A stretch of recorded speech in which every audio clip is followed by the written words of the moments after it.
ரஜினி சாரும் சரி, கமல் சாரும் சரி ரிட்டையர்ட் ஆகிட்டாங்க.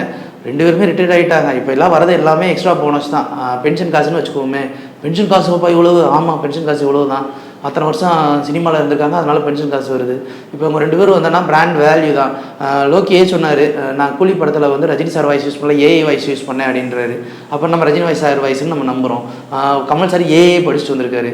அப்போது உங்களுக்கு இந்த 2 முகங்கள் அப்படிங்கிறது வணிக ரீதியான சினிமாக்களுக்கு தேவைங்கிறது தான். இந்த 2 முகங்கள் இவங்க 2 பேர் நடிக்க போகிறாங்க அப்படிங்கிற அந்த ஒரு விஷயமே தவிர, மற்றபடி இவங்க 2 பேரும் நடிக்கிறது, இந்த ப்ரொடக்ஷன் காஸ்ட்டு, இது எல்லாமே என்னென்னா இவங்களுக்கு வந்து அடிஷ்னல் போனஸ். ஸோ இப்போ பிரச்சனை யாருக்குன்னா லோக்கிக்கு மட்டும்தான். லோக்கி இதை எப்படி ஹேண்டில் பண்ணி எல்லாரையும் கொண்டு வந்து கொடுக்க போகிறாரு அப்படிங்கிற ஒரு விஷயம். கதைக்களம் என்ன மாதிரியான கதைக்களம் எடுக்க போகிறாரு?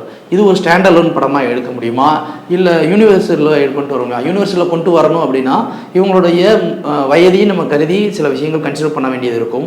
அடுத்த பார்ட் 2 லீடும் அதுக்கேற்றாப்புல ஏற்பாடு பண்ண வேண்டியது இருக்கும். ஸோ எல்லா இடத்துலையும் பிரச்சனை இருக்குது. இன்னொரு பக்கம் லோக்கி அதுக்கடுத்து கைதி 2 முடிச்சுட்டு அடுத்தடுத்து வரிசையாக பைப்லைனில் நிறையா படங்கள் லிஸ்ட்டில் வச்சுருக்காரு. இப்போ இந்த ஒரு படமும் உள்ளே வச்சுருக்காரு அப்படின்னும் போது எதுக்கு முக்கியத்துவம் கொடுப்பார்? இது எல்லாத்தையும் தாண்டி இந்த கதை யாரை சார்ந்து நடக்கும்? ரஜினி சார்ந்து நடக்குமா, கமலை சார்ந்து நடக்குமா?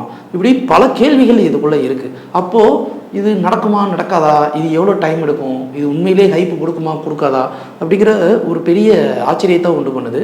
எது இருந்தாலும் 2 பேரும் சேர்ந்து பண்ண போகிறாங்க அப்படிங்கிறது ஒரு மிகப்பெரிய விஷயம்.